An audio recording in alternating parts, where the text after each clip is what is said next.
Good morning student.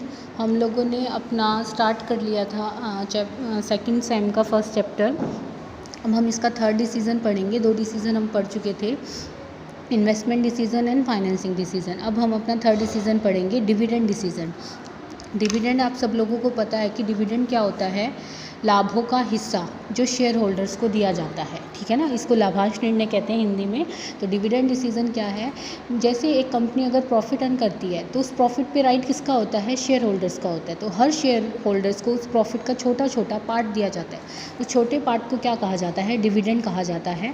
It refers to determine how much the part of earning should be distributed among the share holder by the way of dividend and how much should be retain for the future needs. यानी कि ये क्या decision है कि ये देखना कि जो अर्निंग की गई है, अर्निंग का मतलब कमाई की गई है, उसमें से कितना हिस्सा तो डिविडेंड के रूप में डिस्ट्रीब्यूट किया जाए और कितना फ्यूचर के लिए जो फ्यूचर नीड्स होंगी उनको रिटेन करके रखा जाए, रिटेन अर्निंग्स के रूप में लिया जाए। जनरली शेयर होल्डर क्या चाहते हैं कि उनको ज़्यादा से ज़्यादा डिविडेंड मिले, और जो मैनेजर है, जो मैनेजमेंट है, वो क्या चाहती है कि मैक्सिमम अमाउंट को फ्यूचर की नीड्स के लिए बिजनेस के अंदर ही रखा जाए।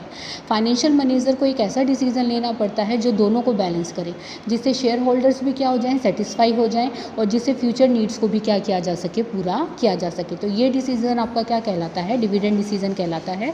तो डिविडेंड डिसीजन को कौन कौन से फैक्टर अफेक्ट करते हैं। पहला फैक्टर अफेक्ट करता है अर्निंग।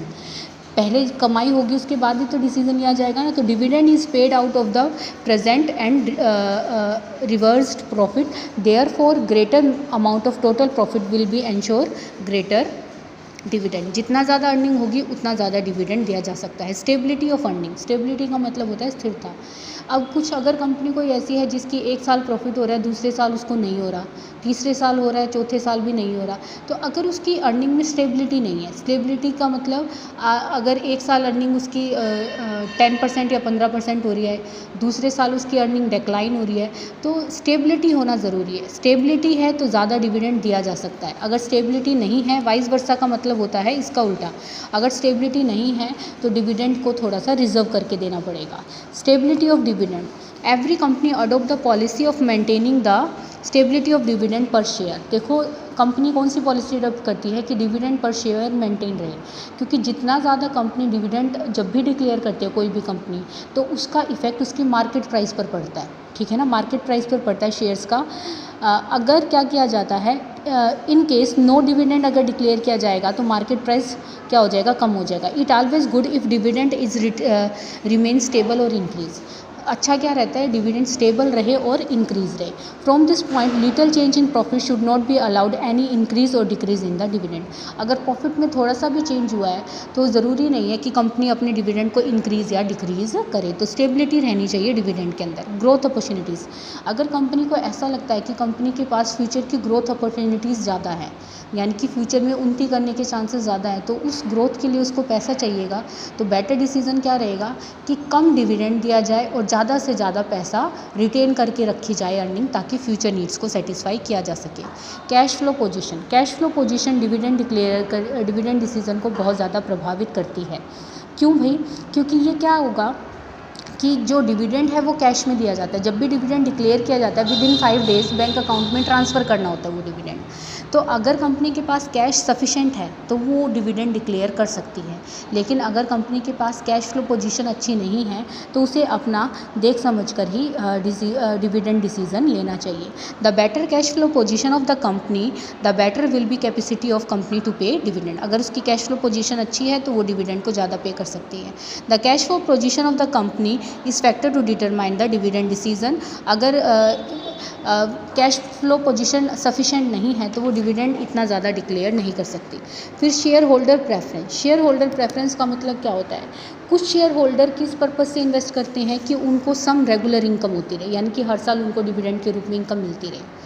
और कुछ शेयर होल्डर्स जो इन्वेस्ट करते हैं वो किस मोटिव से करते हैं, कैपिटल गेन। कैपिटल गेन का मतलब क्या होता है कि उनके मार्केट प्राइस हाई हो जाएं शेयर्स के, कि आज अगर उन्होंने 50,000 रुपये इन्वेस्ट करे हैं तो 4 या 5 साल बाद उस 50,000 के उनको लाख या 1.5 लाख रुपये मिले, तो उसको क्या कहा जाता है, कैपिटल गेन कहा जाता है। अगर शेयर होल्डर फर्स्ट टाइप के हैं, फर्स्ट टाइप का मतलब जो रेगुलर इनकम चाहते हैं, तो डिविडेंड डिक्लेयर करना चाहिए कंपनी को। लेकिन अगर शेयर होल्डर कौन से हैं, लेटर टाइप के यानी कि बाद वाले टाइप के हैं, तो कंपनी एंजॉय कर सकती है freedom about the declaring of dividend, यानी कि फिर वो डिविडेंड डिक्लेयर करने के लिए फ्रीडम भी है कि वो चाहे तो डिक्लेयर करे, नहीं तो नहीं, क्योंकि फिर वो क्या कर सकते हैं, उनको कैपिटल गेन प्रोवाइड कर सकती है। फिर है टैक्सेशन पॉलिसी। डिविडेंड डिसीजन लेते समय टैक्स पॉलिसी को भी ध्यान में रखना चाहिए।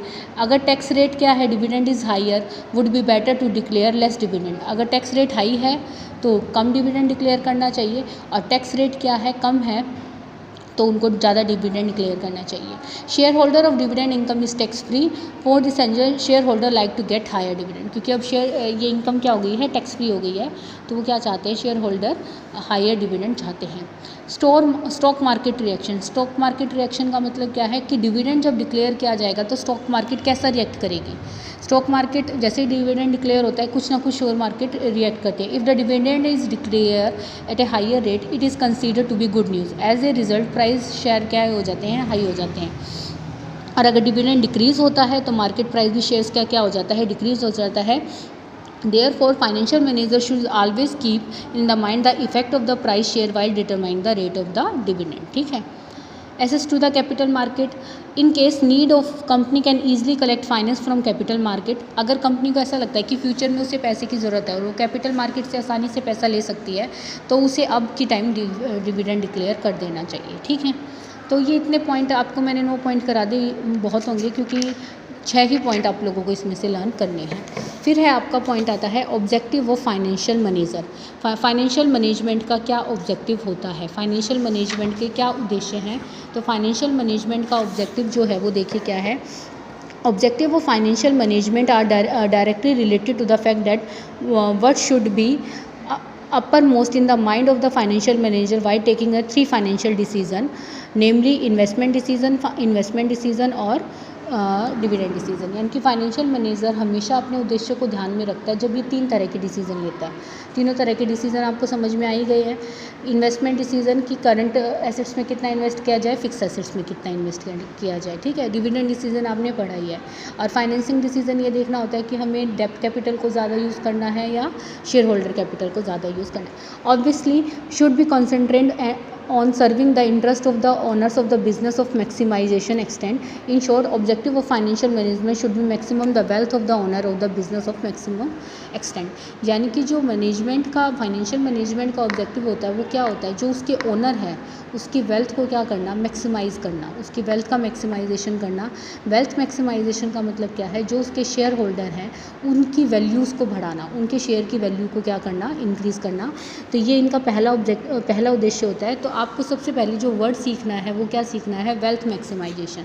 According to this approach, owner interest can be best serve by wealth maximisation and this is real objective of the financial management. Financial management का रियल ऑब्जेक्टिव क्या है, वेल्थ मैक्सिमाइजेशन करना।